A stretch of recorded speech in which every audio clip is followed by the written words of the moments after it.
Yo, yo, yo. Yo, what's good, Pro? What's up, my man? How are you, Jay? I'm doing very good. How you doing today, I my man? should say I should say Quo, man. I That's shouldn't really right. be saying shouldn't be Cause saying. why? Cause this is the ProQuo Show. And just so you know, it's the ProQuo Show, and just so you can be absolutely positively sure, I think we got to hit him with something. What do you think? Do you think like maybe? I think so. We gotta mute ourselves, but yeah, put that on real quick. I'm not sure if they're ready though, man. I'm kind of thinking It like might be. you thinking. Uh, I don't know if I want to. I don't know if I want to take it there, man. I don't know. I think. Ooh. I think we could probably run that. I mean, we like to run it at the start of the show, but I don't know. We're almost gonna need to know if people are really feeling the vibe of the live music like right off the beginning. It might actually mess with them just a bit. So I'm gonna Yeah, I'm gonna keep that in the cut and let them know it's there. You know what I mean? So it's coming. why don't we A just let little them? teaser. Little Yeah, teaser. why don't we let them know for people who haven't checked in a minute or people that are seeing us with the new logistics, what's good, who we are, what we're doing, why we're in front of your screen, either live or on the rebroadcast. And yeah, I'll start with myself. Or you want to start? Because I mean I know it goes pro It's quo, the but it's really all about quo. But quo just comes after pro, just Pro. kind of That's true. PQ alphabetical. Yoda. We gotta start with the man, Pro. Pro, introduce yourself. Yo, my name is Professor Lyrical. Lyrical is what most people call me. I am a MC first and foremost. I've been rhyming for quite a long time. I guess what's interesting is I'm also an associate professor of mathematics.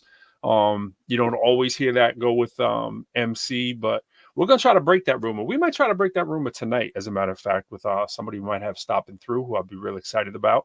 But yeah, so I'm an MC. The academic stuff came later. Got my bachelor's, got my master's, got my doctorate, and was able to start doing a lot of teaching in my own community first and foremost of Lowell, Massachusetts. Moved to Cambridge.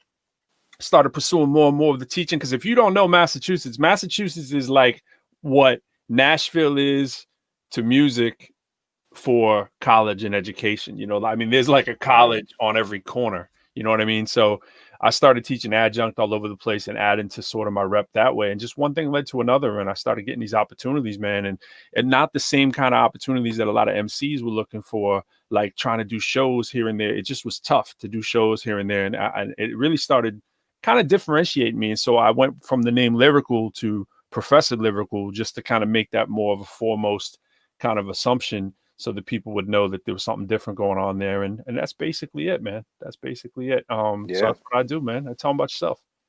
Yeah, so I am Quo, but we go by J Cruz now, which is the God given. But I've been an MC for the majority of my life. I do work for the post office, proud. Say what? Proud postal, royal carrier. Shout out to all my royal carriers out there. And I also, hit this mic up and write these bars almost daily. And, me and Pro were on that instant brotherhood tip where, certain things are just meant to be and positivity always wins. So that's our game plan when it comes to this music thing, And this show, too, is really cool because it's hanging with the homies, man. There's no agenda. We definitely keep it positive. We like to talk about some deep things, especially having such a brilliant man to the left of me right now. You know what I'm saying? Man. But yeah, this has been, we've been doing this for what now? 2 months? Yeah, I think so, man. The whole COVID, whole COVID vibe, man, kind of, made us definitely jump into it and just try to, let more and more people know what we're doing behind the scenes. And I like what you said. I mean, we have like a sort of loose agenda at best because we like to kind of keep it. The whole idea of what we were doing as a show is a lot of people weren't seeing behind the curtain. People would always ask us in our individual lives, because we had talked about this on and off, about people would say like, what do you do? Like, how do you even, make a track? Or especially now in COVID, like what are MCs doing behind the scenes? And we were just having these conversations back and forth, and we're really working on music. And we were like, we need to let people in on this. This would actually be kind of a dope show, with not like the over high structure at the outset. And what it's done is it's allowed, people to lift the veil and kind of see what goes on. We show people, music. We bring up guests. We talk about their process, what they do, but it isn't just music. We talk sports. Sometimes we're throwing a little politics, a little life hacks, a little bit of everything, man. We're just trying to give y'all a sort of a once over preview now that we are here in some new digs, I guess, so to speak. And I know we introduced ourselves, but I think we should really introduce the man Don Juan. What do you think? Do you think we should let him know about Don Juan? The man. Yeah, actually, because this is how we came to be in this little box that we're in. So we don't upgrade it, Pro, right? We upgrade. Let's see if we can knock on the door. Don Juan. Are you home? Oh, there he is. Look at that. Oh, the man. Oh, man. Welcome.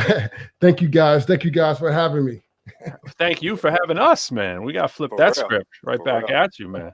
So I mean, to our audience anyways, we at least want to let people know that may not have seen you, and let them know about Hiphopcitizen, the whole complete enchilada, because there's a lot that goes into Hiphopcitizen, and obviously give them a bit about your backstory too, about who you are and how you came to do what you got going on, because you got it going on. Like the man says, Mac is in the end of the title, so fill him in. Don Juan, man, come on now. First and foremost, like I said, I just want to say thank you for having me as a guest on your debut show. I know J Cruz, the music that you have is phenomenal, man. And I think to see you guys together is going to be great. And Pro, House of Lies, 30,000 views on YouTube. Yeah, man. Man, what a meteoric rise in terms of just dropping that just only a few weeks ago. Yeah, I mean, y'all helped. Y'all helped. Oh, big time. Yeah, that was great.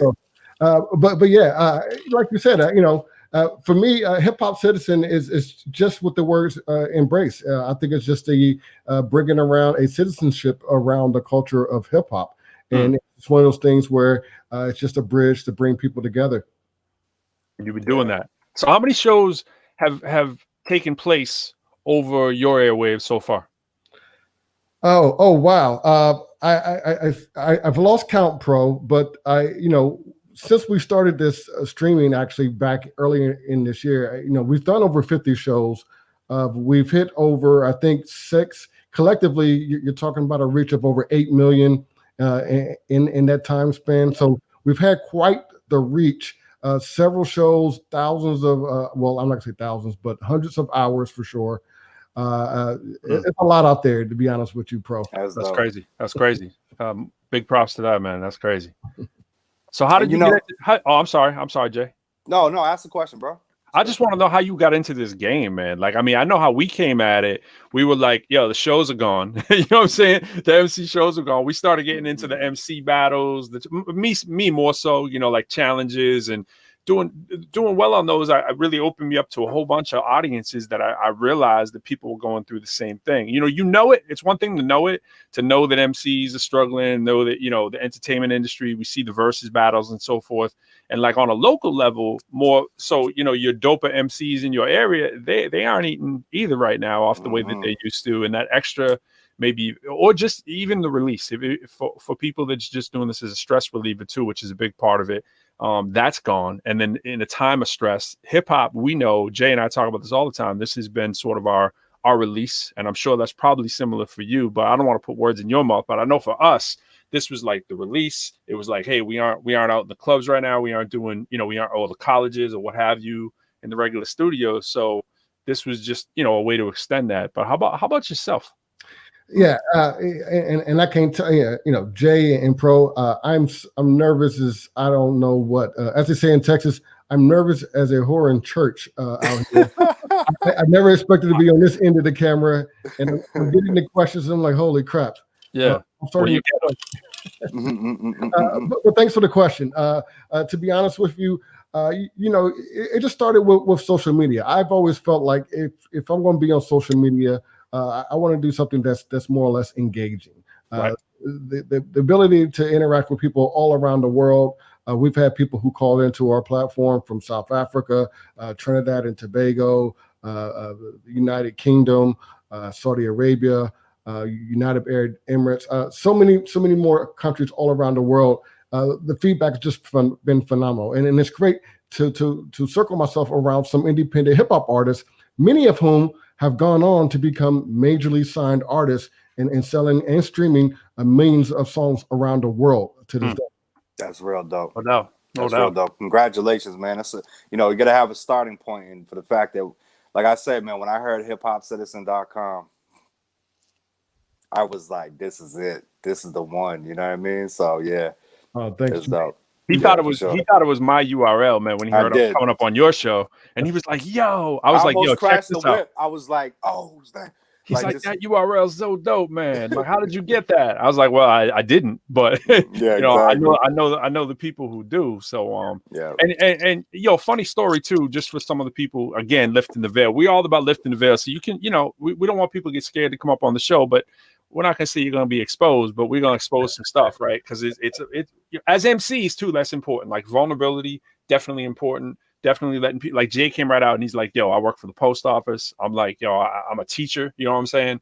I'm an MC first and foremost, and so we try to give you the real. Like we tell you what we did during the day. We tell you what we did, behind the scenes. Yeah, real life, man. Yeah, it's that dirty, and I think that's actually kind of what makes it cool. But what I was gonna say is, my wife is from VA, where this kind of came together as sort of an uncle. My wife's a musician, moved to Boston, did the Berkeley thing, met through my old group, X-Cal. That's that record on the wall.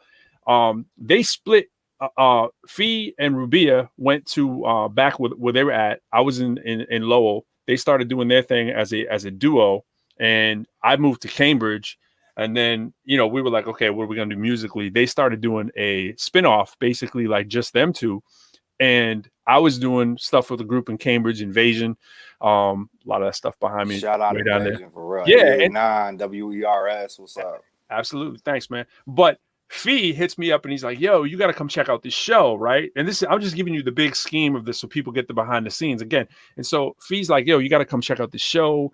This dude he's like ill musician. He's got a whole live band. There's some singers. They want us to sit in kind of like," and that was on that time where, MTV was starting to do the live thing. You know what I mean? You saw Jay-Z going up in the live set and Lauryn Hill and all that that started jumping off. Right. And so that was sort of the vibe. They would sit in as sort of resident MC and singer.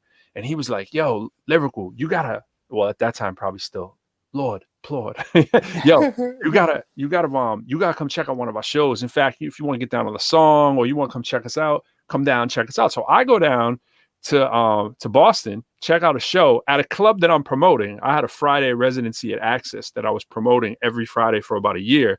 And on an off night that wasn't a Friday, they were up in the Avalon Access place doing their show.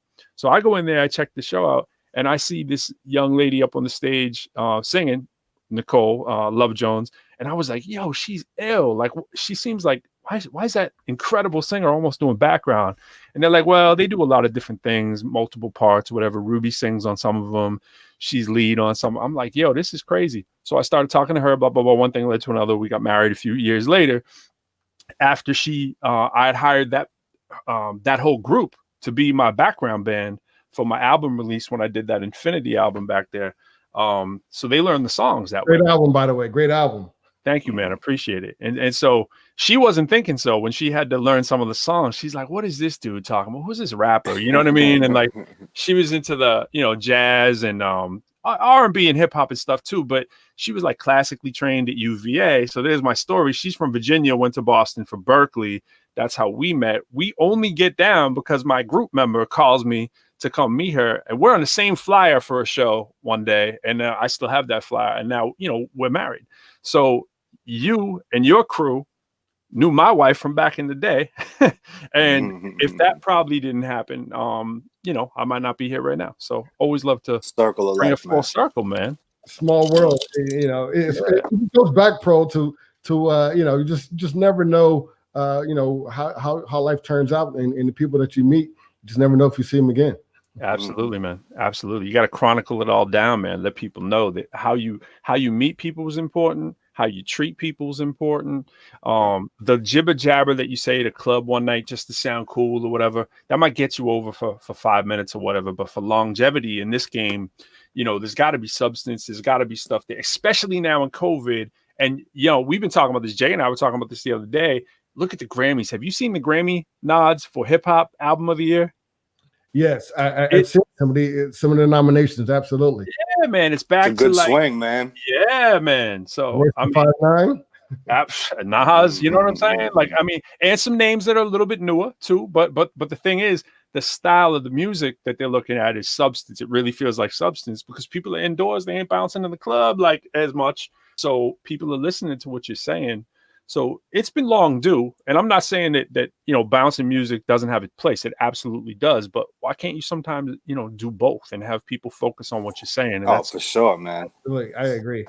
That's why when I started my whole deal, I was like, yeah, you know, I'm working with last I checked, I think it was 15 or 16 different producers like worldwide. Yeah, and every project is gonna just have that production on that EP or project. You know what I mean? So now it's that unique sound.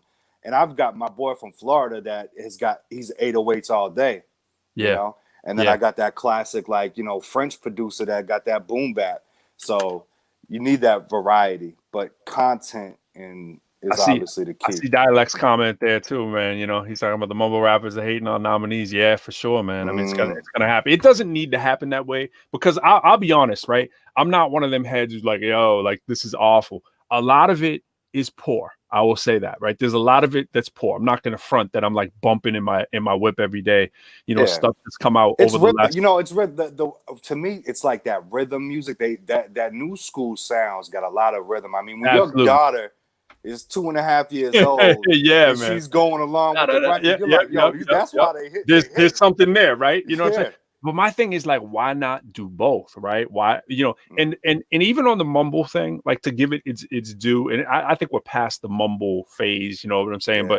But I mean, like to give it its due, and again, this is stuff Jay and I were talking about too behind the scenes. It's like hip hop has always been about breaking down vernacular and making it difficult for people to necessarily know what you're saying if you don't really want them to. It's always been about, you know, the slang. It's always been about sort of the coded. I mean, back to, you know, griot and back to the slavery day. I mean, just literally putting the message in the music, you know. So there's nothing wrong with that level of it, but it can be done better. You know what I'm saying? And it's like, I just think that's what we're going to. It can be done better because someone who doesn't know that, who just thinks, oh, it's just cool to mumble or say whatever, they're just gonna be like, and you hear a lot of that out there. And then it becomes about how you look.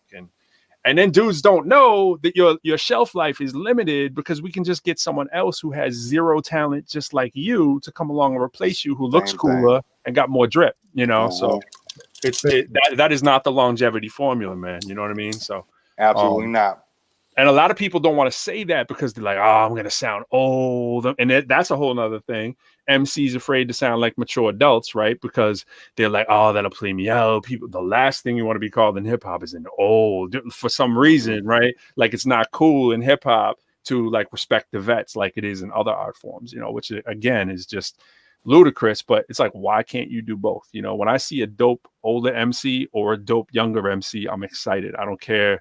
You know what I mean? Like it's dopeness that you're excited about. And it's like, yo, you can put those together and you know, make it pop. think that reminds me, I believe that they need to hear some of that Final Fire. You know, I'm going to try. You know what? I can't front too, because part of it when I went up before, I was like, I'm not so sure I know exactly all the controls here. I'm like, you know, when James T. Kirk was like giving up the controls, you know, every now and then you were like, you wanted to know he was in control and he had it, dude. And I don't know if y'all saw that. I can't even remember the name. What was the ripoff of that Star Trek movie that came out that was hilarious? The people thought it was the ancient artifacts that they were watching. And it's on top of my head. It's skipping me right now. Oh, that was crazy. And they get in the helm of the control, and like me, like I'm supposed to know how everything works, right? But I you know, and I don't actually know. And I'm like, oh yeah, let me press launch. You know what I'm saying? No, that movie was crazy, man. I can't believe someone will tell us the name, but that movie was crazy, yo. They thought the aliens. It's been broadcast to the aliens, and they're like the ancient artifacts. Spaceballs. I think that's what his dialect says. Spaceballs. I don't think it was. He said space. I was thinking Spaceballs was the other one though. It wasn't Spaceballs. Nah. Spaceballs is a legendary one too, and I was actually thinking Spaceballs too. But I think it's something else. We'll have to look it up on the offshoot. Somebody that movie though. That Spaceballs. You get $1 million Monopoly dollars if you get that right. Get that $1 million Monopoly. I would be remiss if I didn't mention a big shout out to some of the founding members, some of the other partners of the Hiphopcitizen live stream. A big shout out to my partner, Dialect 718, 87's out there somewhere. Big up to them as well. David Simonism as well. And by the way, I heard a little bit of the background too. Like I know about some of y'all now. I know some dance skills going in there. Dialect. I know a little MC skills for sure. I know about that. I know she was filling me in. I was like, what was his skill? I mean, obviously he's DJing, right? But I think I heard he MCs. She's like, oh yeah, he MC'd and he danced. Yeah. Those guys are also, they're a little bit more coy about it, absolutely. But saying they have skills. They're kind of like J Cruz to me. You look at J Cruz, but you don't realize that this kid got bars. Not only, but before we get into that, because I am going to try to share this, Jay. I hear what you're saying. Yeah. I really want to formally say this. I want to be on the record. I want to be on the artifacts, right? You know what I'm saying? The artifacts. All right, go hit him, Yoda. I'm just calling it. I'm just saying the what do they call them? The historical artifacts, in the show. If I am going to be able to work these controls, J Cruz is one of the dopest MCs, period. And when I say period, I mean he does something that is so rare and so hard to quantify, but when you hear it, you know it. So it's the authenticity immediately. The vocals are pristine, right? Like every syllable he says is for a reason, right?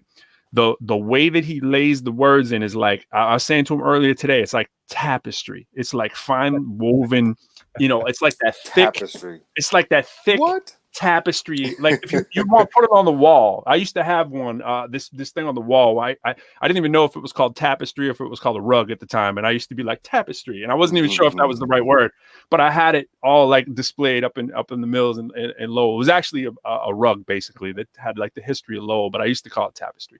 And my point being, it was thick though. It was so woven. It's like every word. And when you hear him, you're just like, you know what I mean? It's like he does it right every single time. And reality is, and I appreciate that. I'm not good with compliments, But what I will say is it's just practice, man. Long hours and commitment. And, of course, when you first get on the microphone, you're like, that kind of sound good. That's the key. And then, when you're 13 or 12 years old and that happens and you stay consistent, the result could be a J Cruz. It could be a J Cruz, and J Cruz is just the threshold. I'll tell you what, J Cruz. I feel like we almost a half a generation apart in terms of age. That's a slick way to say 10 that years. Is. But pretty cool. Yeah, pretty cool way.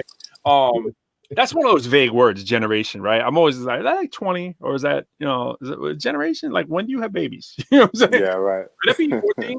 But anyways, my point being, well, actually, I got 2 points. I got this is the bigger one I want to make is that J Cruz is, or I should say Quo, aka Quo. J Cruz is coming into. I can see where the plane is actually going to. There's another level to J Cruz, and so it's been clear even since I started working with him because I feel like, and correct me if I'm wrong, and I might be way off on this, but I feel like he was just putting out quantity. Right. He's just quantity. And quality was definitely there. This isn't a case that there wasn't quality, but it was like it's such a breakneck pace that he wasn't giving himself time to just sit back and like marinate with the track, because I'd hear a track and he'd be like, yeah, check out these 3 I just made yesterday. You know what I'm saying? Yeah. Like, I get possessed. You know what I mean? Slow down, dog. You know what I'm like? But because I told him my process, I'm like, yeah, I write really quick, as we talked about on your show, right? But I'll write a 16, in about 20 minutes sometimes to a beat that I feel I could perform and it would be tight, right?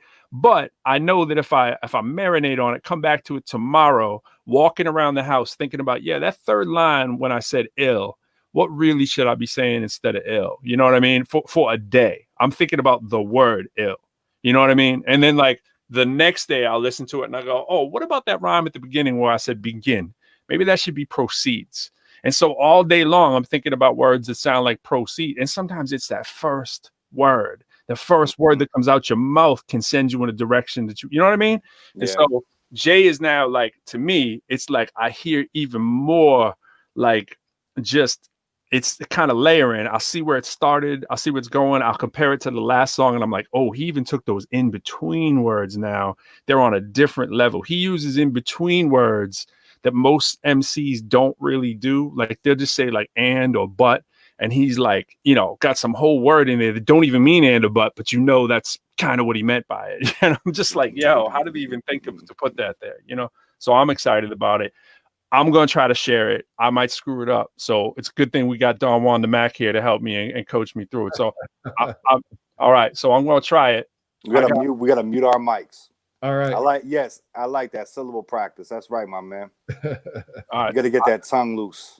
All right. So let me mute my, well, do I need to mute my mic? Because I'm going to need to talk to you. So yeah, everybody got to mute their mic. I can mute it after, right, Don Juan, though? Oh, he's already muted. All right. Yeah. All right. So let me try it. So I see everything looking good and crispy, but then when I go to share, I see it on the small little screen for me right there. So that's kind of the thing. So for me to, I should be good though. I just don't want to be tricked by it. But here I go. You tell me if y'all can hear it. Well, you're not gonna be able to tell me. You're just gonna. Is it a head nod? Nah. All right. Let's try it again. You hear it? All right, we'll try it again.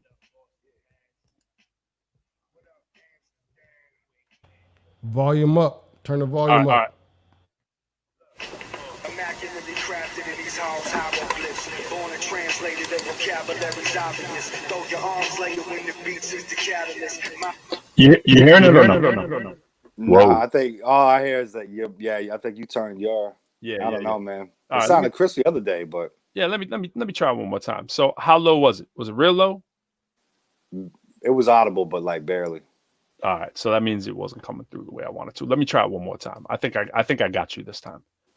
It can only outfox me once or twice or three times. All right, let's go. We're gonna go with the share. We're gonna bring it back, and let me know now. Yeah. Is that better? What up, Vegas? James T. Kirk. What up, Boston, Mass? What up, Amsterdam? Wingsman in the top. Yeah. Look. Immaculately crafted in these halls, hieroglyphs. Born and translated, the vocabulary's obvious. Throw your arms later when the beats is the catalyst. Mind the word labor, retrace back to Avalis. Got the old hater buying back in my establishment. Lit the torch, May 21st, 2020, bagging up your purse. Cause I hearse with a chariot. No dirt for my Harriet. It hurts, so I tally it. Finite things off the cross when I carry it. Primo suits in the booth, then I marry it. Kilos coop for a keynote activist. Trolls in the fees, hide them, you test the accurate. You weak off the words, I take them to inhabitants. The front line with me, red dots on contaminants. Quotables over punchlines, call the ambulance. Atmosphere bright, next shit off the ambulance. Hands and wrists stay lit with the amethyst. Tripping ambiance from the sconces with the candles lit. Cancer riffs real quick like a hammer click. My mans in them come dump a couple cans upon your canvases. Box cutters coming out, we do the candlestick. Been winning competition since before the Drake and heritage. My fame is leverage, obtain all the extras. When expert still remains all except for the vain expletives. Spit flames on your drain, your main beverage. Skill level obtained and train your brain will hemorrhage. Just my average is so far from your maximum. Subtract them, even my math skills can't even fathom them. Difference between us is steep as elite geniuses. Trying to teach some cavemen to read what my recent thesis is. All of my drip, you should feed it through intravenous's. And watch these hip-hoppers come back to life with no weaknesses. Bro. Yeah, baby. What up, Amsterdam? Yeah, what up, Vegas? That's my man Larcy Vegas from Amsterdam that made that beat. I think we gotta cut the.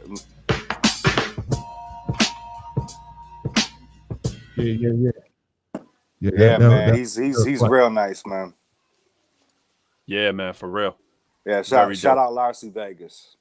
And these aren't done tracks either. This is just my little behind the scene place where I hide them. So those are in the process. And, appreciate that, NL. Yeah, man. Yeah, definitely fire there. Yo. You know what I'm saying? Like I said, man, you said professor. No one expects a professor to come with heat like that. Man. You heard Jay though. You heard him come in, right? It was like, woo. So that was Jay's sending that track to me, and I'm like, yo, I'm like, oh my goodness, yo, that's crazy. I'm like, I feel that like an intro. I feel that like and I was like, that's the theme for ProQuo right there, man. I was like, that thing is, I just love how it just makes you, you know what I mean? Yeah, it's a dope chill out vibe. Yeah, I love how we can, you know, and again, this is behind the scenes stuff. Like, this is all raw data. You know what I mean? This is just the beginning of it, but it's cool. We passed these, you know, quarantine has stepped it up where now, you know, you can work with so many. It's so easy to work with people as long as you know, you put yourself out there and start talking to people, you know. Like, I remember when this whole thing first started, I stopped just calling people. I was like, yo, FaceTime only. You know what I mean? And I got myself used to doing these FaceTimes and stuff. And that's why with the ProQuo Show, because that's what we do. We would be on the phone for like 2 hours and we're like, yo, he's like, yo, we need to just start streaming this. I'm like, yeah, you're right. We be talking, you know? That's right. So when the best times come. I felt like I don't even want to say wasting time. Definitely not wasting time, but I'd be up on somebody else's thing for a while, you know, like this is what would happen, right? Someone would say, yo, Pro, you're at home now. Like, you saying you can't do blah, blah, blah, because you're too busy. What are you doing right now? Like, why don't you come on my show? Or why don't you do this challenge or this MC battle or this, you know? And I'm like, I've already been in the cut thinking about, you know what? I need to do a few more battles. I did a couple when I came down here. There was sort of some different format. Won one, and it was a very nice reward. And I was like, yo, I've been sleeping on the battles for a while. I haven't done one of those in a while, you know, thinking it don't go with the professor image, you know what I'm saying? And I'm like, I won and I didn't curse, you know? So I was like, yo, this he's on his Will Smith. And speaking of which, I just wrote a shout out to Sabir Ibrahim. He's out in Kenya. He's the CEO of this company that I was paired with. And I was paired up with this company. And here's the deal. We did a battle at the Kennedy Center in DC as soon as I moved out here. And they paired all of the MC, and these are battle MCs. They paired us all up with companies that were incredibly like green, you know, like worldly, you know, this dude is making irrigation systems in Kenya to help farmers grow crops and change their life and go from like, you know, literally like $8,000 a year, you know, feeding, you know, large families to tripling that. And over there, you know, $24,000 can go a long way. I don't know what the income is at these days in terms of like what he's got going on, but he's using like drip irrigation, basically working off of solar power to power drip irrigation, which is like, you know, where there's no water essentially to grow crops and have people live sustainably. So those kind of companies we're paired with, and we battled each other about our companies. I'm like, yo, my CEO is doper than you. Like, I'm gonna come out and shout out to my man Doomy, who we got to have up here too. He's the one who hit me to that. I met him when I was in the battle for world supremacy in should I even say the year? In the early to mid 90s, right? Out in New York City. And I was in that battle, met great MCs, Supernatural, Mad Skills from VA and all that kind of stuff. So anyways, I meet Doomy from that, and Doomy's like, yo, we stayed cool. And he's the only one out here. I'm out in Alexandria now, Virginia. And he's the only one I knew when I moved out here. And we had stayed tight. He had come up my way a few times, you know, and we did some shows. And he's like, yo, when you come out, man, I got this gig that's going to be popping right around the same time. I need to try to get you in that. And he was like, and again, here we go. Like, we shouldn't even be talking about this, but he's like, on the low, he's like, this is what they pay. He's like, and I was like, oh, okay. For a battle, like up front, all right. And he's like, yeah, but if you win, you get another 7,500 on top of that. I was like, okay, that's enticing. But I thought it was 7,500 to me and the dude who win, because that's what they said. They said, yo, when you both get $7,500, I believe you split it. And then the next day we both got a check in the bank with 7,500 each. And I was like, oh, okay. I was on top. So that was my first experience out here. So I was pretty happy about DC. But his birthday's today. He's doing major things. He's from here originally, and he moved out to there. And he's got family back in India. He's got family in Kenya.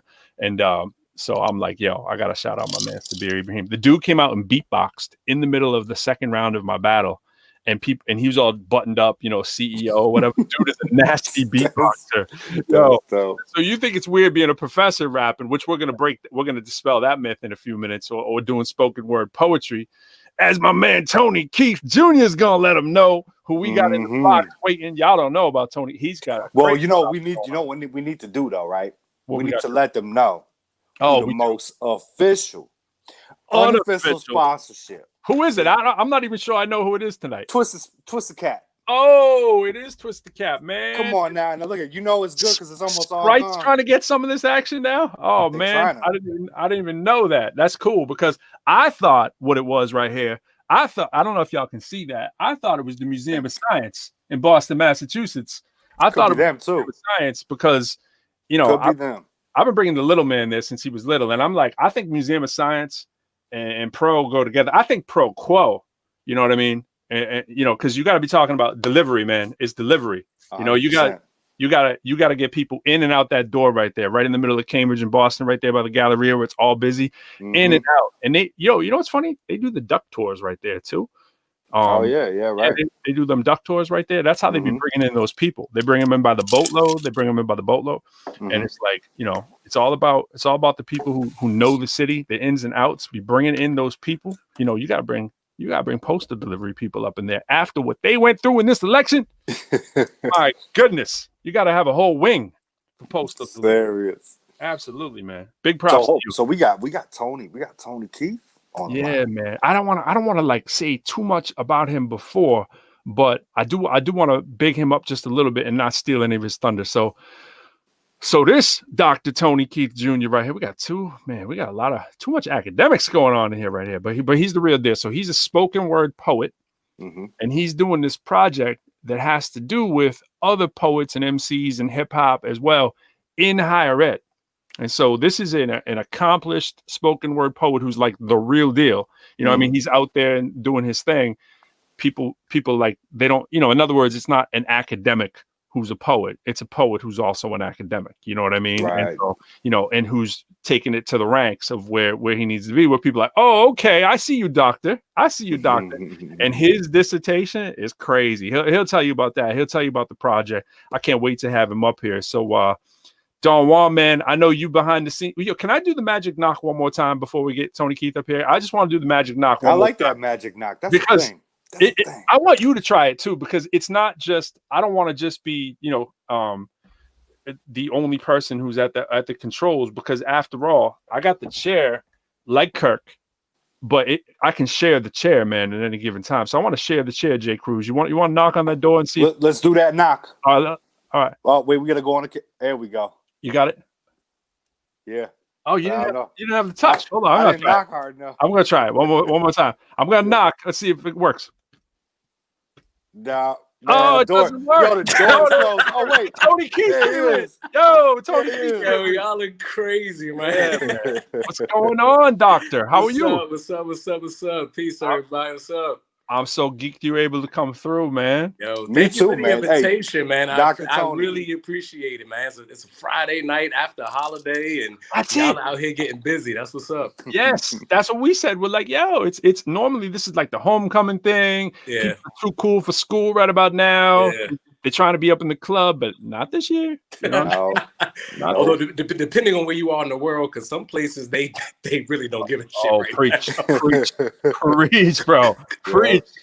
Yo, let them know about you, man. Because I mean, I got some questions for you, but please do your own introduction, man. Because I didn't do that justice. So it's okay. No, actually, I thought you did a fantastic job. That's super dope. The only addition I probably would add to that is and it's funny because it links to my dissertation and my research about hip hop and all that kind of stuff. Is my official title for the world is I'm an educational MC. So educational MC, meaning I'm someone who masters conditions in education through hip hop and spoken words. And so where that comes from is I was in this PhD program. I was curious about educational leaders, and I'm somebody who's, by the way, I'm from DC. This is whatever. Yeah. So anyway, and so I was used to working for all these after school programs, nonprofits, tutoring programs, college prep kind of joints. And I did have a stint working in higher education at one point, but it doesn't matter. But when I'm in this PhD program, I'm telling folks, I'm like, yo, every article I'm reading, every time y'all talk about education leaders, y'all always talking about principals and superintendents. And I was like, but what about like the people that like work in the community, like the people who are still doing education work? Thank you. That we're still there, like, but don't we count? And so I remember, and I was like, and what about those of us who grew up with hip hop? I was like, and I'm a spoken word artist and a poet, y'all. I've been writing since I was in 3rd grade, performing poetry. I've won a couple awards. It's a thing.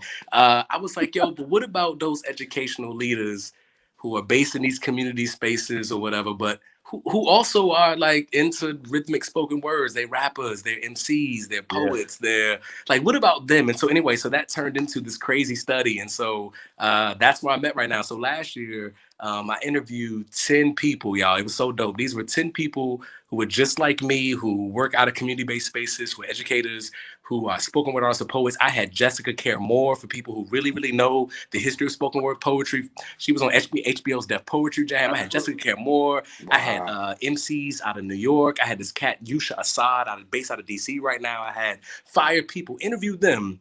And I found a way to turn their stories into poems. That's probably the cool thing. Inspired by blackout poetry, I found a way to, like, it's crazy, it's nerdy, but whatever.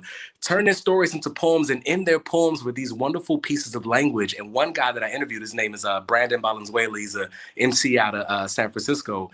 He was like, yo, Tony, if you think about it, educators are kind of like MCs. And when he said that, I was like, education MC. Bam! Yeah, and like, boom. Yeah, dude. Light bulbs went flickering off. And so that's who I am, and that's what I do. And so, like, my full-time job is I bring spoken word poetry and hip hop into educational spaces and try to liberate, especially Black and brown people. That's like my jam. But the other piece about it is, to Lyrical's point, is I've now elevated that research because I'm now curious now about people like him who work in higher education, right? These adjunct faculty or staff, administrators. But I'm curious about those people because a lot of us embody hip hop too and are somehow involved in the rhythmic spoken word, So that's me in a nutshell. So that's probably the best I could give you all at one time. Did it make sense?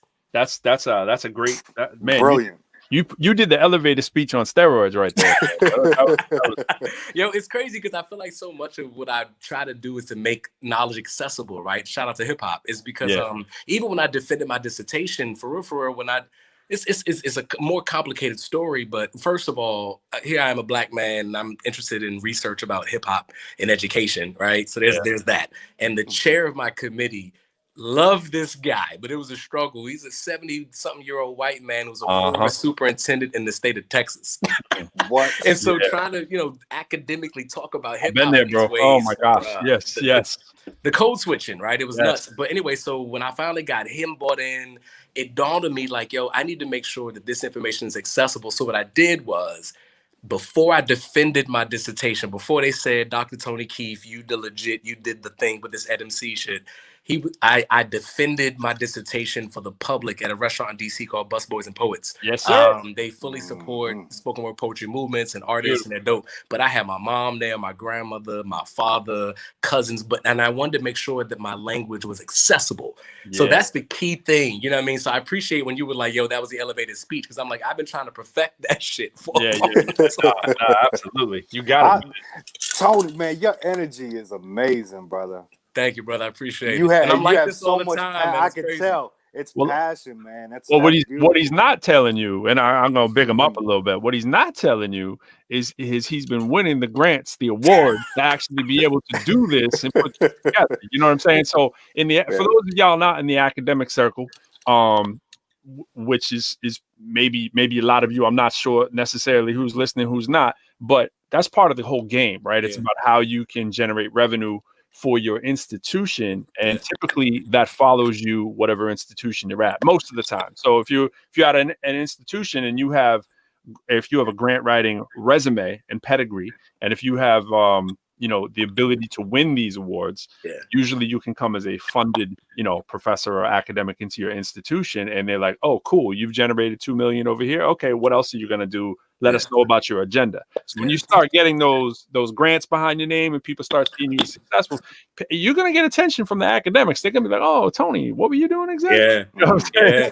saying? Big problem. I'm glad you mentioned that, because that's what's really interesting is, despite the fact that, and for the record, whoever's listening, my dissertation actually won an award. And I just feel like that's just an important thing to just say. you know, there are at least, right, like at least, and this is like a small number, at least 17,000 people in the world right now with PhDs or some terminal degree where hip hop in education is involved in the thing, right, which is dope, right? But I'm not sure how many of them have actually won an award. I just want to acknowledge. I don't know. So I don't know. That just might be big deal. But like, we gotta get the sound effects up here. That needs the applause, man. Yeah, man. Yeah, but the reason why I mentioned that is I just kind of feel like, yo, we're at this stage, I believe, in academia where we just got to acknowledge the fact that, like, those of us who are, and I'll be 40 next year, you know, hip hop, depending on the story you tell, is at least 50 years old, you know what I mean, or about to be. Right. And it's like, yo, that means I grew up with it. It's like in my bones. It's a part of who I am. You know what I mean? And it's like, yo, how can I not be an effective educator unless I acknowledge that that's a part of who I am? It's just a part of who I am. What was your absolutely? This is what I'm interested in too, and this wasn't what I was going to ask you, but I want to ask you now. Yes. So what was your? Whoops, getting a little feedback on me there. I don't know if that's me or what was your pathway to even touch upon higher ed? Like, how did you even make the jump? Because I know you're interested in the higher ed piece of it. Yeah. And what was your own jump there? And are you looking to do more in the higher ed part, or are you looking to do less in the higher ed part? That's a really good question. So, and I want to know why. That was I appreciate that one. Right. So the impetus to why was it was important for me because my research is connected to me. Right. So much of what I want to study and discover literally is linked to knowledge of self. It sounds super like after school special that I say it that way, but like for real, the fifth element of hip hop means a lot to me, right? And so when I think about myself, I'm like, yo, I'm someone who was probably an ed MC without the language. And when people would ask me what I did for a living, I would always give them the title that I had at the job that I was at, right? It was like, oh, I'm director of programs at this nonprofit, right? But that would change, right? So anyway, so my point is, the reason how I got to the higher ed piece was I was like, wait a minute, not only like have I worked for these nonprofit community-based spaces, but at one point I used to work in higher education. So my pathway, you all should know, is I used to be a director of the cultural, I can say it publicly because it's real, but I was the interim director of the Paul Robeson Cultural Center at Penn State University. I used to be an adjunct faculty member there teaching in racism and sexism. But I used to also work at University of North Carolina, Charlotte. I used to run the Multicultural Center there. So I've always been involved in like social justice, Black and brown folk development, liberation in educational spaces. But I came from higher ed. And so when I left higher ed to go do college prep work in my hometown of DC, because it was important for me when I was working in higher ed, I was like, yo, I often see students who remind me of myself in higher ed that are not prepared. How can I help prepare them for this space? And so I left and went back home and started doing college prep work. And actually the funny part is some of that involved working at UDC at one point. Anyway, yeah. And so so that's how it happened. It was like, yo, a part of my story also includes being a hip hop pedagogue in higher education. Because even at UDC, where I was at like last semester, I was teaching an intro to hip hop class. And I wasn't, I was adjunct faculty. So I think that's my point. I think that the evolution of that research came from like, yo, a part of my story. I can't forget about the fact that I was a hip hop dude and spoken word poet in higher ed, just like you are, lyrical, and some of the other people that I interviewed. And I think that those are the important stories. And that's the other thing that drove that was I feel like that's a story, people, we talk so much about hip hop ed, and shout out to Chris Emden and Bettina Love and all these dope folks who are in ARA and hip hop ed. And I'm like, yo, but think about what can we learn from those stories? Yeah. How did those people get to those positions? How can we create a pathway for young people to find it possible to make a career out of hip hop and education? So that's also what drives this is I'm like, yo, can we please make hip hop studies a major? Like, can we stop with this minor shit? Can we stop with the take a class here? Can we make this an actual academic institution? Like, I'm ready. We're ready. Like, we're ready. I'm with you. Yeah. Absolutely. That's incredible. I'm hearing my little echo here. I'm sorry. I'm still getting used to the it's all good. It could be where I'm at too. I'm also in a friend of mine just bought a new home, and so I'm in a room that doesn't have any furniture, so there's a big echo. Gotcha. Yo, that's incredible. That's incredible. Thank you, brother. I appreciate it, man. This is all passion. It's real. So what's the end goal of the project that you were? Tell us a little bit more about the project's end goal. Yeah. How you conceive that. That's good. So a part of my research method is very participatory, meaning I like to involve or I have to involve the people in my research. Research ain't always been friendly to Black and brown folks, and not just Black and brown folks, but marginalized people across the spectrum of identities, right? And so I'm not interested in just like taking information and going, just going with it on my own. So my plan is this. I think a couple things. One is I'm interested in learning I'm interested in discovering language. That's the thing I'm looking for. Language. Like Adam sees his language, right? Like we've developed language from our research. I'm interested in language this year. If we talk about hip hop and academia, what is a hip hop philosophy? That sounds like really like highbrow, but like what is a hip hop philosophy in academia? So what I'm hoping to learn from the stories from the 12 people that I've interviewed, and they're spread across the spectrum. I got people who interviewed Africa Bambaataa for their dissertations, right? Like I got some legends oh my God, it's crazy. That is amazing. But I feel like what I can learn from their stories is some of that language. Just like I found NMCs in the language of the story, and I feel like I can get language. So to answer that question, I want to get an answer to a question about how do people like us embody hip hop in our pedagogy right now during COVID-19 within the context of the Black Lives Matter movement. So many of us are still actively engaging young people and students in classrooms through hip hop during this moment. And we know hip hop is rooted in remixing and innovation and making shit work when shit don't seem like it can work. You know what I mean? And so I'm interested in that. And then I've got another question around conditions. What kind of conditions do we make possible? So my hope is, to your question, to have language to answer that. And then with that language, shout out to, knowledge of self stuff. Like, I think that creates wisdom for us, and that wisdom can go into educational policy. I would love to see educational policy with hip hop language in it. I would love to see that. I would love to see a metric saying, let's measure the degree that students, experiencing love, unity, peace, and having fun. You know what I mean? Like, I would love that. Absolutely. Yeah. And it's funny, I feel like they dance around it all the time. Yeah. And every time, like when I did, my dissertation in the same vein, that's right. Some of the same things you're looking at, and you got a totally fresh spin on it. But, I sort of asked some of the same questions. I would say to myself, okay, this is actually the tenements of hip hop culture over here. And I compared them to academia. Yes. Academia is looking to do, or at least its face value, and when it talks about what it wants to do, when it's doing its statements, its mission statements, or for us our equity imperative, right? Or you know what I mean, at UDC, places will talk about all the things that they want to do, and then you look, it's a 1-for-1 facsimile with actually hip hop culture, and it's like, duh, easy. And I think it goes beyond, because what we do know about hip hop, to the world and listeners, what we do know is that hip hop is very effective inside of the classroom. We know this to be true. We know it motivates learners. We know this to be true, right? What we don't necessarily know so much is about the people who actually do, who are the hip hop teachers. That's the thing that's interesting. We don't know much about those people, and I think that is where the beautiful moment of discovery comes.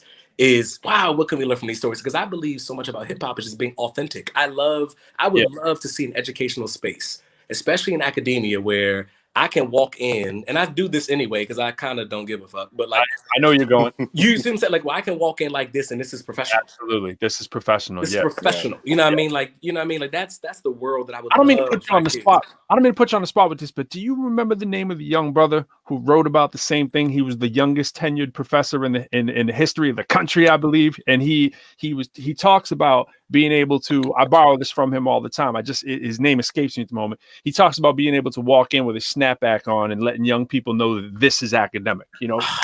Fully tenured MC, like 26 years old, writes about English and so forth. He's a product of hip hop generation, not pushing the MC thing so much, but just he's a hip hop dude. Maybe somebody. Dude who did a dissertation at Clemson, the rap album. I can't remember his name. It will come to me. Oh, Carson is his last name. Carson. That's So I emailed him a couple times too. I think we might have talked once or twice too. But that whole imagery is important because I can get away with it, right? Like I get away with it. But even I'll use UDC, right? Yeah. At UDC, I don't often dress like this, right? My last institution, I did. I was at Northeastern. It was a PWI. You know, you see the old crunchy white professors wearing whatever they want with the cool little hip hop T-shirt or whatever, and they're like 70-year-old white dudes, like you said, coming in whatever they want. They look like Bernie Sanders some of the time. You know what I mean? And that's no diss to them. I'm just saying they bring in their culture, and it's like, you know, they're wearing Converse Chucks or whatever, and they're making $180,000 a year. You know, and I'm looking at them like, yo, that's kind of fly. These dudes kind of walking through. And meanwhile, all the black faculty are wearing bow ties, you know what I mean? Coming in dressed to the nines because they have to, you know what I mean? To not intimidate people or whatever and be like, look at me, you know, like and you see the white sloppy dudes, you know, walking in. Like, I don't care, you know, big swinging, you know what I mean? And it's like, and you go to a HBCU like UDC. For those who don't know, we both have HBCU. Connection. So I felt like I had to come in and respect that. And I was like dressed to the nines. I was like suit and tie almost every day.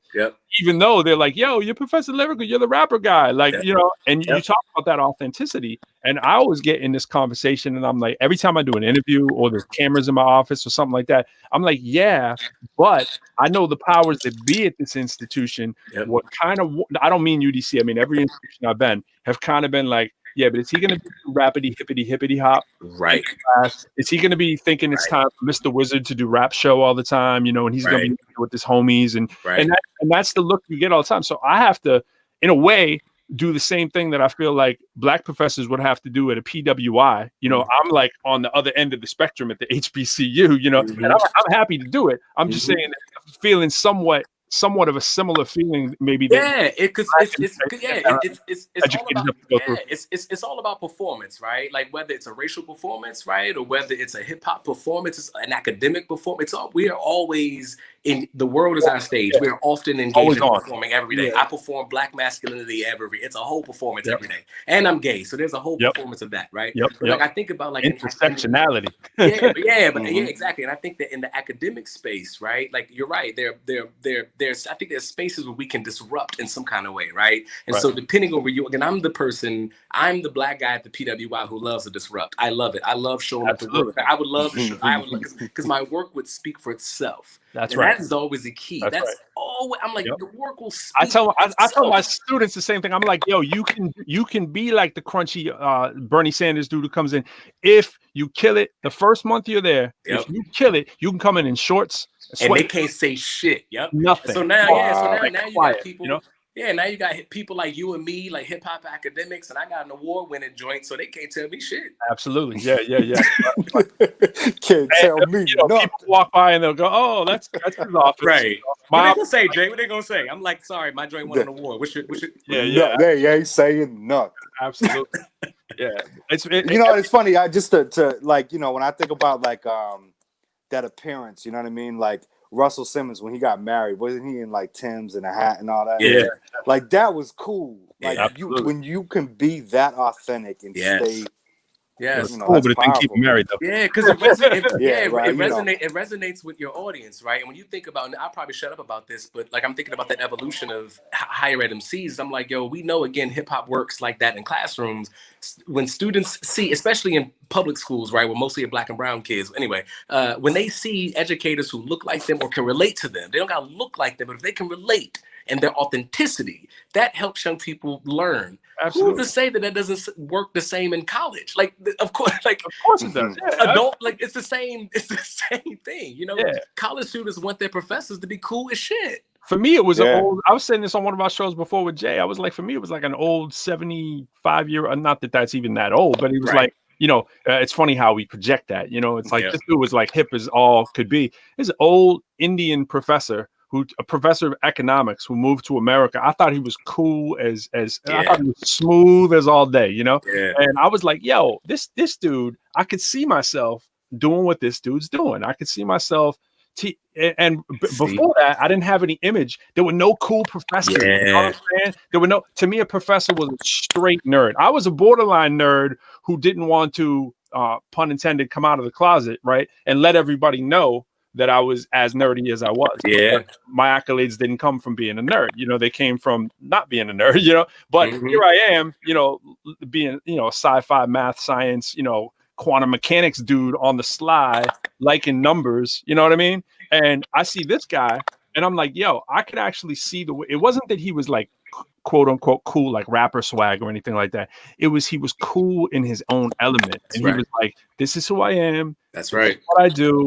That's This is my life. Check it out. Hope That's you right. like it." And he made Intelligent look like it had swag to it. That's right. It was like, and it was that dude. So to your point, yeah, but it sure does. It sure would help. We had a lot more black and brown people in institutions of higher education. Yes, if we could just be our fucking self. If we could just really be ourselves, let us be great. Let's be great.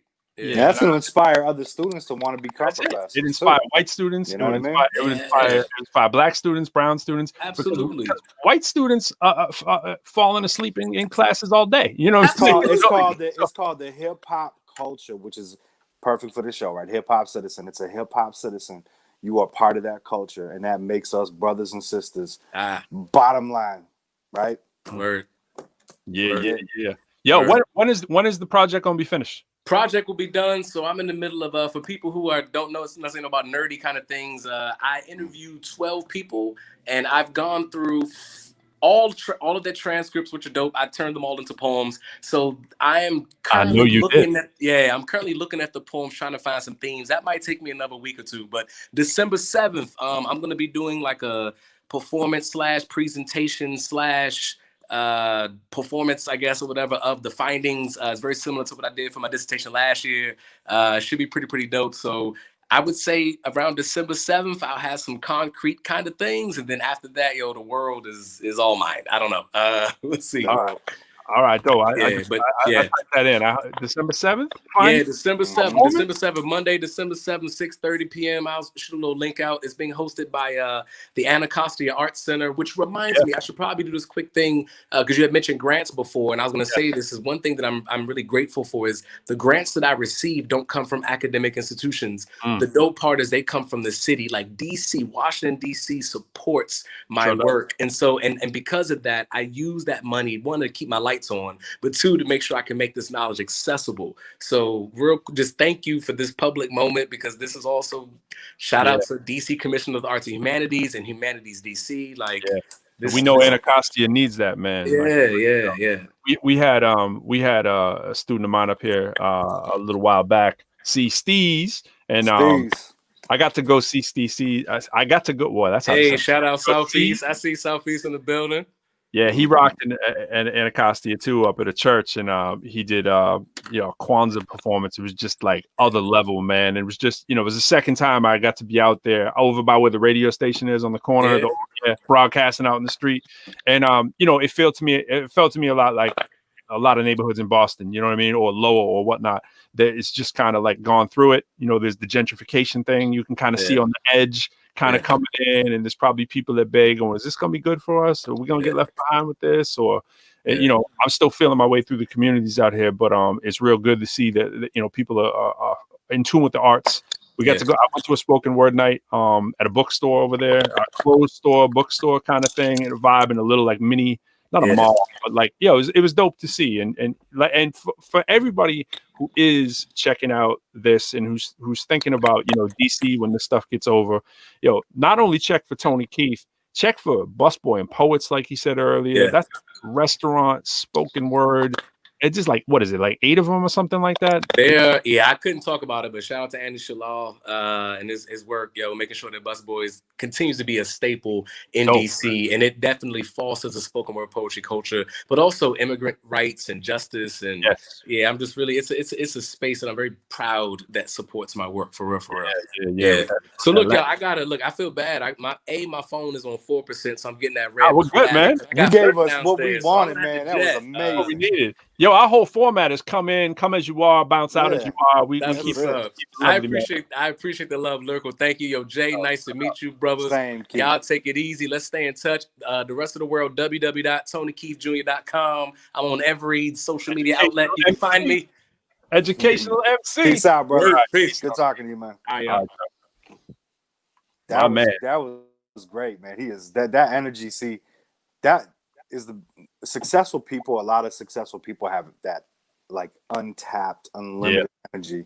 raw, yo. And He knows who he is. You know what I'm saying? Yeah, he knows definitely. Who he He's is. real comfortable. Yeah. He's comfortable who he is. And that's attractive. It's like, it's the same thing when I had Professor Balbius. He dude knew who he was, wasn't trying to be anybody else he wasn't. Yeah. And that's what hip hop's said always trying to tap into. Authenticity. Authenticity, right? man. That's our whole thing, man. That's our whole thing. Yeah. Right, Yeah. Don Juan? Yeah, he was definitely really inspired. He was able to come through, man. And yo, he's doing it right, man. I've seen how he's put together the thing too. He's talking about how he turns the interviews into a rap. He basically takes like the highlights of the interview, or a poem, I should say.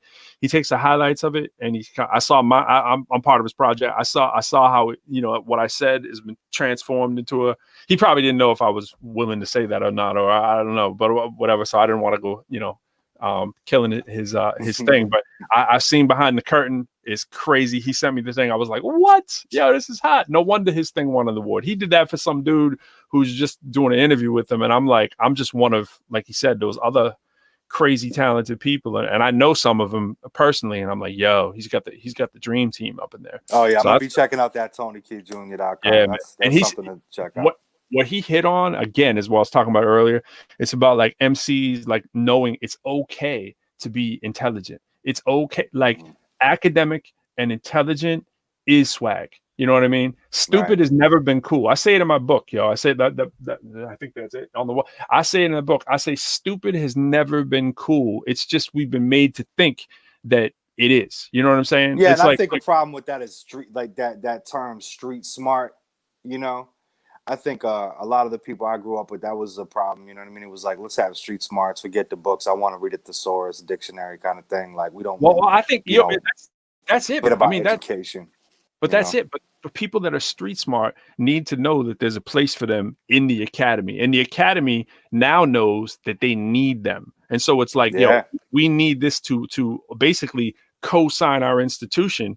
Because the institutions are like, what are we going to do to get to that next level to actually, because a lot of them, you see, I feel it's this way with a lot of companies, right? Like you'll see some companies that actually you'll go, you know what? I feel like they're actually trying to do the right thing. Like I feel like this institution is trying to do the right thing. And even when it switches its mission plan, which you don't always know if it's well-intentioned, but if you see it go by for years and years and they switch their mission, it's not always easy for some of these places to come around and be like, you know what? We were kind of like a little too ivory tower and a little too goody two shoes for our own self. Like, and now we want to like reach in the community, be an access program, get people from the community into the institution. It's like sometimes you don't know who to trust, and you don't know whether a school has your best interests or a company has your best interests. But I can speak from experience that a lot of these schools are now doing the kinds of not necessarily enough, but they have a beginning at a lot of these institutions of a way that they're trying to do. What we love about UDC, at least me personally, is it does reach into the community. It's for the people. It's the only public university in the district, right? But you see other institutions, these PWIs, predominantly white institutions, like ones that I've taught at in Boston, that they now are being forced into in some cases, or they're by their own will and their own merit, or partnerships with the city and the community. They're now doing programs that are like, well, what are you going to do for us? Like, what are you going to do for our community when you keep gobbling up the neighborhoods and you keep putting up another high rise? What are you going to do for us? Give us a program that we can get some access into this school, because you're not letting people from your own community in. So when these things start to happen and you see a school pop one up like that, you're like, okay, yo, maybe they're about us. And that's the schools need to do that. They have to, you know, it's not tenable to keep opening, you know, put in another parking garage and put in another high rise and then raise your tuition up to $60,000, $70,000, $80,000. And especially when something like COVID comes, and now a lot of people like rethinking their whole plan. It's like more than ever, they need people in the community to legitimize their place and to really, right now, let's keep it a buck, to keep it afloat. You know what I mean? So facts, man. And teachers like yourself, you know, professors and teachers like yourself, you know, that just lift. I know if I had you as a high school teacher, you know, I probably would have went to college. You know what I'm saying? Because I feel like you'd have been the type to say like, yo, you can do this. You know what I mean? Encourage it. The thing is, Jay, though, I'm not a pom-pom waiver for higher ed, because higher ed is expensive.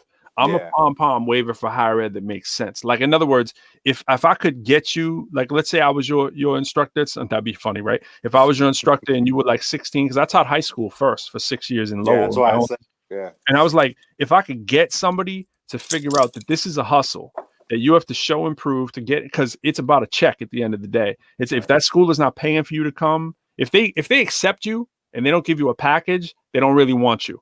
Right. In other words, you know what I mean? They can say, oh, you're accepted. Well, you accept me into Harvard and I have no financial aid and there's no scholarships. I can't effectively go to Harvard, but people are doing it. What I mean is they're going to the Northeasterns, the Boston colleges, the BUs. They're getting into some of these schools and they're not getting the packages that make it sustainable. And then they're saddled with debt for the rest of their life.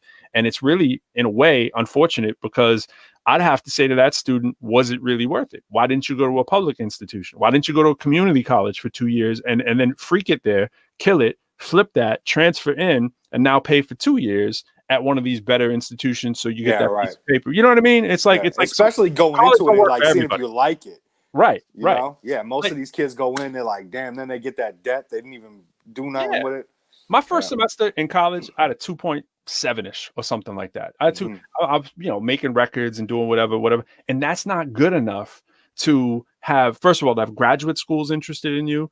And that's where the real money is, right? It's like, if you're going to continue on with higher ed, or let's say you want to teach, right? You're like, yo, I want to know what I need to do to teach. No one's telling you, oh, your GPA is going to matter if you want to be a professor, right? You just kind of like thinking, maybe I just need to graduate and get that piece of paper. That's how I was when I went in. I didn't care about my GPA. I went in and I was like, yo, what do I need to do to get this 4-year degree? Because this is going to change my life. I didn't even know what a master's was. I didn't know what a doctorate was. No one was coaching me through. It was just kind of like, oh yeah, get through as fast as you can. And I'm, doing the records thing, trying to, figure out how to promote my career. I'm doing business to help my career, but I didn't know that GPA translates into dollars if I want to go to graduate school, or that I could go free if I kill it for 2 years. So you now, just like, yeah, give me that paper. Give me that paper. Yeah. Give me that paper. Yeah. Give me, and so it's the same for you, I'm sure. Like, if you would have known necessarily how the game worked, or that you could do, let's say this, right? I didn't know this until I got my doctorate. I didn't know that you pick what it was that you want to study. When you get a doctorate, if someone would have reached out to me and told me when I was 15 years old that, if you want to stay in school, and by the way, my parents, no disrespect to them, but a lot of people in that generation, they were like, this was a quote out here. Well, my son's not going to be a full-time student for his whole life. You know what I mean? They were like, like, we might help you get through, you know what I mean, at state school for like a couple of years or whatever. Maybe you stay at home and keep it cheaper or whatever, and maybe we can help you out, kind of thing. So shout out, because I had that, right? But at the same time, I didn't have parents that were from, academia. They didn't know how good of an investment a cheap an affordable education, I should say, is. If you knock it out the box when you get your bachelor's degree, you can go to school for free. Or I went to school for free if I did a little, or in high school. I did pretty well in high school, but I did well when I thought it was okay to be intelligent was a little bit cooler. Like my junior, senior year, I started being like, I was in an economic program, and they were like, yo, this economics class. And then we started talking about what you need to get into college, and kids don't necessarily get that. And they're tuning it out because it's coming. Honestly, I hate to say it, but it's coming from nerds, bad type nerds. It's coming. Yeah, exactly. Yeah. People you don't want to be like at all. Yeah. So and that's why Tony was, it's spot on. You gotta get these, the hip hop culture is strong with confidence, authenticity, and being like hip, right? Hip hop. Yeah, hip. So a hip person is going to get a kid in tune with them versus an unhip person, however you want to say it. They're probably not going to want to pay attention to them, especially in high school. What attracted you to Mobb Deep? Yeah, hip. Absolutely, right? I mean, I know how much you respect, Mobb Deep, right? Yeah. And it's like, honestly, at the same time, for me, first time I heard Mobb Deep, I was like, yo, like they mastered like how to, they got the vibe, they got the language, they got the look, they got everything. Like, yo, I can see that lane. You know what I mean? Yeah. You had an educator in front of you like that. Yo, Prodigy stepping into your math class. Absolutely. I'm like, yo, I'm getting A+. Absolutely. Right? So he was shouting out Chris Emden, who's like a mentor to me too. Chris Emden's at Columbia. This bro, yo, he's an LMC, whatever. Yo, this dude's a tenured cat with a best-selling author who goes around and speaks. He probably makes double, triple what I get.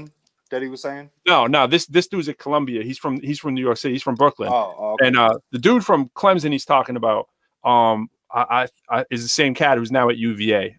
He wrapped his dissertation, and he's teaching hip hop at UVA. But I'm saying The MCs are out there, man. They're starting. Remember what he told you about 17,000 people, right? In academia. Yeah. That's what I'm saying. People all the time, I'll do an interview or whatever. I'll be all excited that they want to have me. And then I find out, oh, well, tell us about being a rapper and a professor. And that's all they want to know about because they think that's unique. And I'm like, nah, this isn't that unique now. People, and I can, like he said it. He was talking about, it being 50 years old. You can find a dean who is 65 years old and you want to talk to them for like 10 minutes and they can start telling you about, Public Enemy's, It Takes a Nation. They can tell you, they can be quoting you lyrics right up and down from, because you think about how old they were when that came out. And it was like, okay, Cat might've been like, 35 years old or something like that. You know what I mean? Yeah. And possible. Digging that kind of stuff. And so you never know now. So people have come of age in higher ed. And so students with a little bit more push, they can go into it and be like, which is what my dissertation was about, opening a hip hop institution that teaches STEM and math and science, right? It's like, it needs to be a freestanding institution. I'm going to start with a program, but, and then maybe a college, but it needs to get to the point where we have universities that teach through hip hop. In other words, everything through hip hop, science through hip hop, math through hip hop. And Chris Emden's on that tip too. And we're coming of age, man. Imagine that. Yeah, I know. Like that would be an incredible. That's what all our work is centering around, man. We're all nibbling at the edges. I'll go speak at a school. They'll go talk at a school. I'll go perform at a school, and then we're talking to the powers that be at that school and be like, yo, because like he said, we want to know what you're doing in the classroom. What is it? Everybody in any, like, it's funny too. If you have that in the right city, or if it was in you structured around right, like all those inner city kids are gonna want it. That's like going to the NBA almost, right? Absolutely, man. Imagine that, see, my thing is I was working on a grant last year for this too. And for $1 million and $1 million grant is like nothing. And it's like, it was like COVID actually got right in the way. I'm going to pick back up when this is over, but the grant's out there. The money's out there. People know this is starting to work. Right. Mm-hmm. And so, especially if you've got a little name to it and you got a little rep to what you're doing, it's just like any other hustle, right? You got a little name and a little rep and your institution's friendly with it. You can receive those dollars. And you're right. Cause I make this case all the time. Do you understand if we flash the bat signal up in the sky and say hip hop happens here? You know what I'm saying? Like, come on, man. As long as those degrees are accredited at an accredited institution, and you are now putting hip hop into it, open the door. You know what I mean? Yeah, right. It's going to be very intense. You in DC. You know what I'm saying? Like, if an HBCU in DC ain't the place to do it, you know what I mean? Like, and it doesn't have. It can be in breakneck. It can be in the middle of the woods, dog, because we know who's buying hip hop too. It doesn't just have to be people who are from hip hop culture. It can be people who want to experience hip hop. Well, and that right there is that's an extra. That's all the extra, right? That's like these people that may be afraid of hip hop or like interested in hip hop to be accepted. That's huge, right? I mean, that's a brilliant concept, man. It's as brilliant as having an unofficial official sponsorship. That's what it's official as. Absolutely. I'm already starting to think about the official, unofficial, but official sponsorship is actually Hiphopcitizen right now. That's facts. That's actually the official, most official sponsor is Hiphopcitizen. You know Hiphopcitizen.com, baby.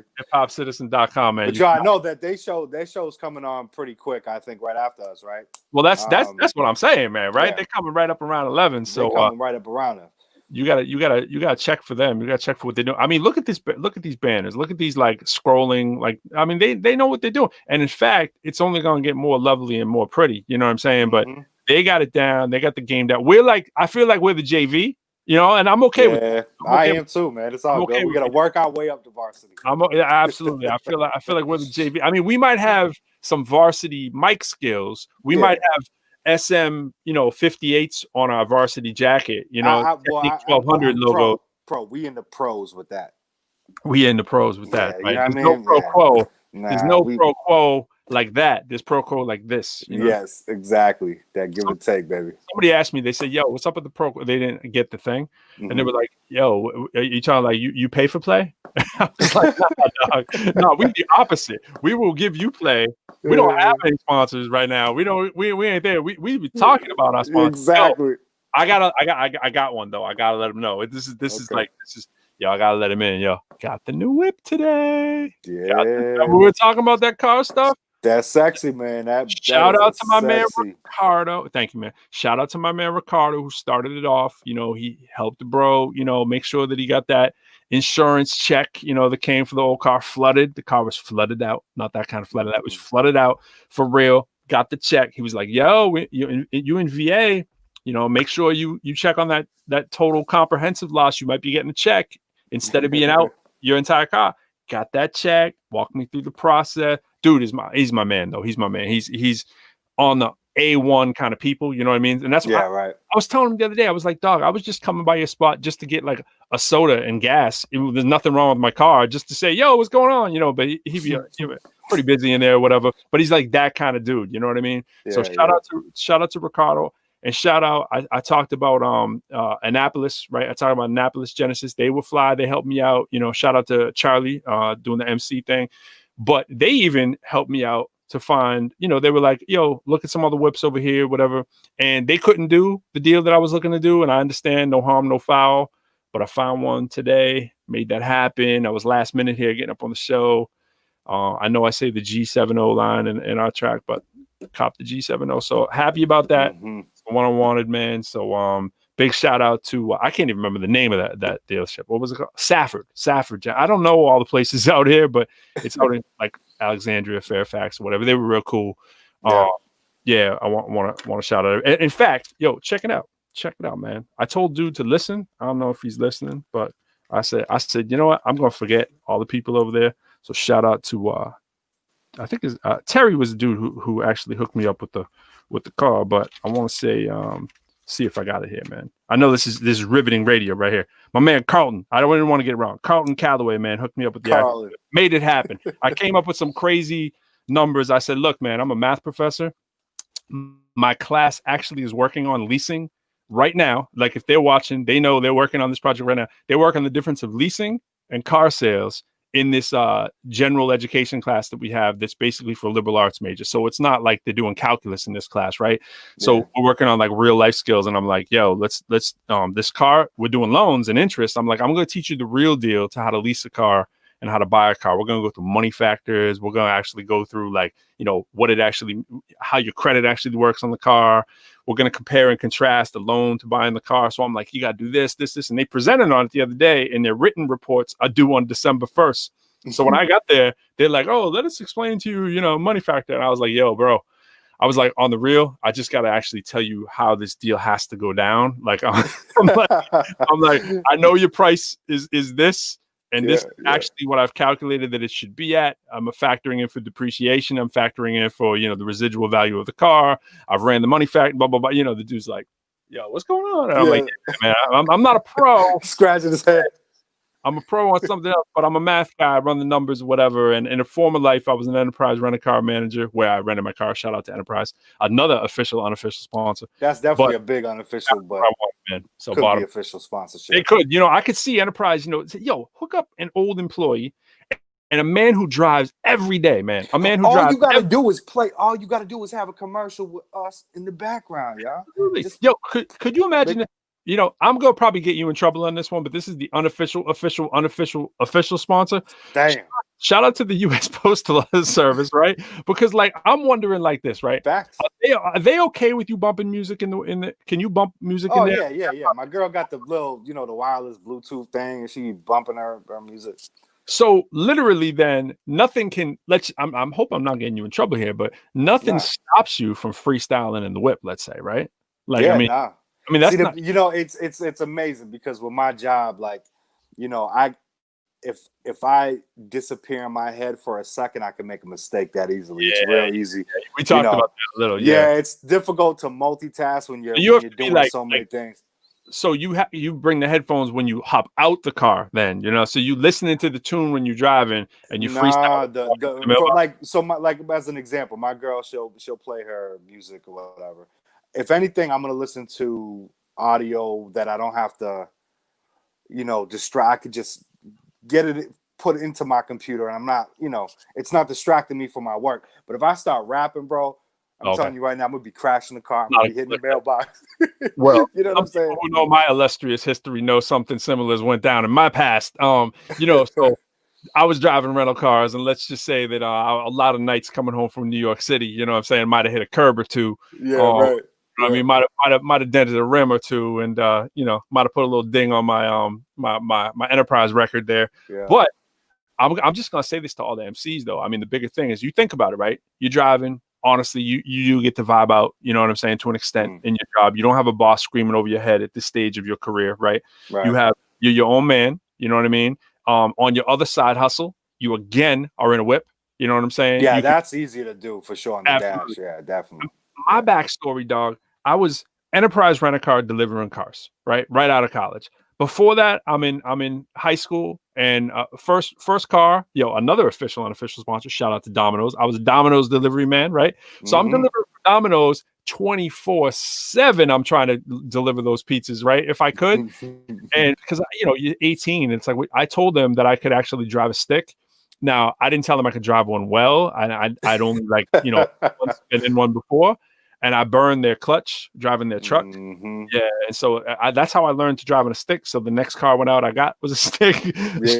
Yeah. So, but literally, man, it was like, and that was tape deck times. I was freestyling. So my point is this: I was rhyming all the time at my job, right? Yeah. Enterprise rent-a-car. I was like first one out the door to go do a delivery. I'm rhyming in the car. You know what I mean? All the time.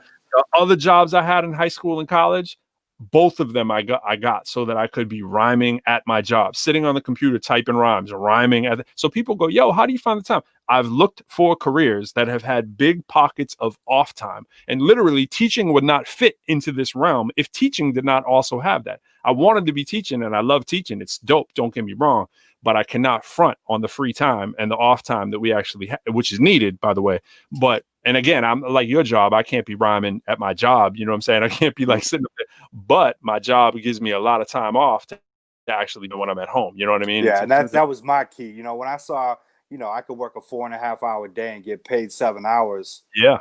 And be home after 4.5 hours. I'm like, yo, that freedom right there. That's what I'm talking about. You know what I mean? Absolutely. Yeah. So if you want a way to do it, if you want a way to figure it out, and you an MC and you like, yo, how do people find time or whatever? You got to structure your life around what you do and stop thinking of your art that you do as your side hustle. Like I tell everyone, I'm the director of faculty development at our community college inside of the university.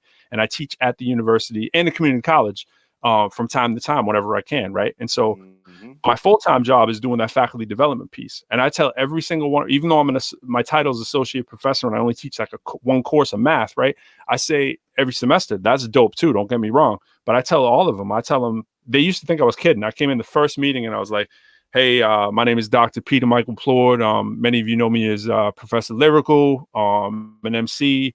I've been a mathematician, blah, blah, blah, right? Do all this stuff. And I'm like, my side hustle is actually being the professor. I was like, a lot of people will come into you and they say, oh, I'm a rapper on the side. I'm not a rapper on the side. I've been a rapper. That's exactly forefront, my whole and everything life else around it. Like I make more money at my job, but I spend more. Your side hustle better be legit. And that's the thing. Get a legit side hustle. Stop being a starving artist. I can't stand that. Yeah, because there's no need. Especially because these days you need to claim the bag, man. You know what I mean? You need to claim the bag. I hope you understand what I'm saying. You do need to claim the bag. I'm not sure if everybody understands that when you want to claim bag. You ready to get that bag? I'm not sure if we can get the echo here. Can y'all see the lyrics right there? All we gotta do, bro, is just mute. We gotta mute ourselves and we'll be good. Yeah, you say that, but introduce this track. You introduce this one. I'm in the Captain Kirk chair here, man. I'm feeling like I got to get you swiveling back and forth, man. So you feel the fingertip power here. Good thing we got Don Juan behind, playing on the DL back there, helping us a little bit in cyberspace. But he can't be doing that all the time. We understand. We know your time is valuable. But so I'm gonna introduce this track. So this track is not done. This track is, I think my verse on this is dry. Yours is a little wet. What this is Jay, I want to say shout out to all your producers, man, because this is Nico LP from France. Yeah, man. So it's crazy. So I heard this kind of that bouncy kind of like, I don't know if you want to call it like early 2000s kind of feel to it or something, but it definitely has that classic kind of hip hop bounce to it with that a little bit of new twist to it here and there. And the way Jay comes through on it. He's talking about getting that bag from, you know, place to place, city to city, doing a little traveling, doing a few of these shows, and that's what I'm all about. So I'm like, yeah, man, I can get it into existence. Speak it into existence, baby. So I'm gonna try to speak it into existence as long as I can hit this button, and then we're gonna get out of here in a minute, and we'll wrap it up. All right. So tell me if y'all hear this good. Let me know. That would be a no. That would be a no. That would be a no. It don't want to play. And that ain't me. That's just the site. They don't want to get that bag, Jay. Hold on. They're jealous. Yo, bag is How about claiming that? I'm right here, though. I'm right here too, baby. Yo, by the time you hear the record, I'll be passing by the Eiffel. Jesus on the necklace, Cruz going for the title. Demons off the metrics. Scaling with your idol. Always with a message, masterpieces in my Bible. United for the leverage, be eternal, real survival. I provided off the premise, let you see it start to follow. Yeah, and I've glided through my senses, so the census is bravado. Grinding through the inches, saving minutes for tomorrow. Carry over lyrics every chapter for the novel. Peaks and valleys, then the rapture with the model. Authentic, no gimmick, self-made, not timid. Wide open, Look, get in it. by the time you hear this record, checking in the Turks and Caicos. Wheel of Fortune winners, pulled the kind of spinning pesos. Pro progress, no, I'm no novice. Singles like mine inside and aligned in my home office. So stop it. Look, there's no topic. Unexplored from flawed. My ops is my optic. A couple plaques on the walls just for the optics. The Greek and economics pay dividend stock options. And when I'm visiting citizens want to cap it, give it my Will Smith when the superhero incocks it. Hand to hands, we can throw glam or cock it. You pop like pop smoke because my fans are so toxic. But don't smoke like pilots in the cockpit. Lungs must stay aquatic to flow like broke faucets.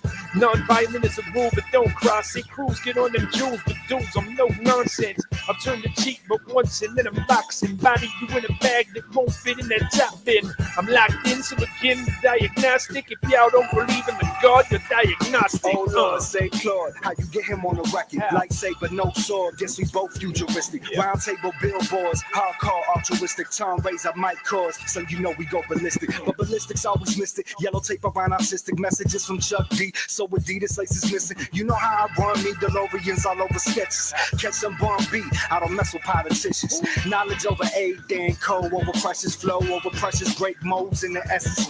Black mold in the essence, unfold over cresses that mean the wolves out. Hungry questions, we just pull the soul out. Mummies, weapons, I'ma call the cold out. Bubbly blessings, then I pump the clothes out. Left, right, ambidextrous just to get the gold out. Crypto, coin the message. Had some snakes in our lawn, had a cancer and fraud. Spit that mongoose flow, y'all can handle the balls. Trying to question law.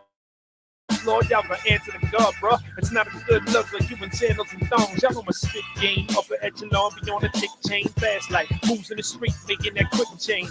I made a quick change like Clark in the booth. Now I target the youth and come talking that truth. No marketing boosting PR out of my reach, unless I'm chilling on the shores of some tropical beach in San Juan with warm sands where waters are clear. I'm positive there, won't find me with no bottles of beer. I'm vegetarian, it probably what you thought that you had. This ain't no gimmick. I've been this way for dozens of years. My cousins and pairs, my family, my team, and my squad. Sure as Ray Allen and Jesus, don't get threes for the God. Come on. Let's get this bag again. Yeah.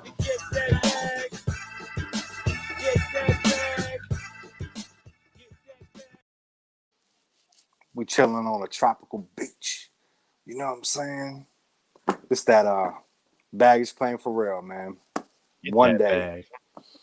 Yeah, man. I like to, you know, a lot of people, a lot of MCs, this is another thing MCs do, you know, before we wrap it up, man, I got to say, a lot of MCs all the time, they'll be like, yo, don't let them hear it before it's perfect. Yeah, don't let them hear. And you know what I say to all those MC? You got no catalog, dog. You got like 8 songs out to your name, you know, because you want it to be perfect. Yo, I want you to listen to this and then listen to the final version. And I'll be like, yo, you heard, rough drafts are okay, man. Yeah. You know, in life. That's what kept me, bro. I mean, look, I had like 300. Well, I probably had I'm talking to you. 5. Yeah, exactly. And that's why I'm emphasizing the point to let the people know. I was keeping it vague on something like, you know, a lot of MCs, you had to bring it there. You are too authentic, man. Too authentic. When you're a perfectionist, it can really hurt you. Absolutely. And you have the perfectionist. What it does is it helps you hone your skill because you're trying to make it perfect. But there's going to be a point in time when you let that pressure off and just get into action mode where it's like, let's do and release. Because I had 500 songs that I've done since it's funny, like Tony, I wrote my first rhyme in 3rd grade, my first rhyme, and I recorded my first song in 7th grade. And in 8th grade, I had a tape out already. You know what I mean? And I had so 500 songs, and guess how many were released? 0. Yeah. I had one. You know what I mean? So last year, like the beginning of the year when COVID started, I started the Vault, and I was releasing like a song a day. Crazy. And I think I got out like 60. And I was like, you know what? I'm gonna start doing projects instead of just the one song. Yeah, man. So projects didn't come out now, you know? Well, they'll be able to see the evolution if they stay tuned with us, man. Check us out next week. Check us out next Friday. Check out some more Quo Kane. We're going to give you a little exclusive Quo Kane track, a track without Pro Lyrical on it. We're going to let you hear a little Quo Kane by himself so y'all can keep recognizing the beast that he is. But I want to say thanks for everybody checking us out, especially the big Tony. We got to, of course, say a big shout out to Big Juan, man. We got the Mac behind the boards, in front of the boards. Check out his show coming up. I think we about out of here, Jay. Anybody else you want to shout out? Nah, more. I mean, everybody that tuned in, and again, Don Juan, J.V.Mack, I appreciate you having us part of this Hiphopcitizen movement, and we are definitely proud to be part of it. And this was great, man. Just another night chilling, hanging with the homies. We're gonna get some sports talk in next week. Absolutely. I don't mean to let them all down. We just gonna say this. It's okay. I'm wearing the wrong fit. I got the Bulls on right now. I have the C's on, so. December 22nd, baby. December 22nd. It's coming. It's coming, man. It's coming. More moves for those Celts. More moves for those Celts, man. For sure. We should have more details. Yeah, absolutely. I hope we do. Maybe we're gonna have some Celtic folk up here pretty soon. I'm gonna try to hook up with some of the Celtic contacts. All right. Yeah. All right. All right, y'all. Stay safe. Peace out, brother. All right. I appreciate you. Peace. Peace to the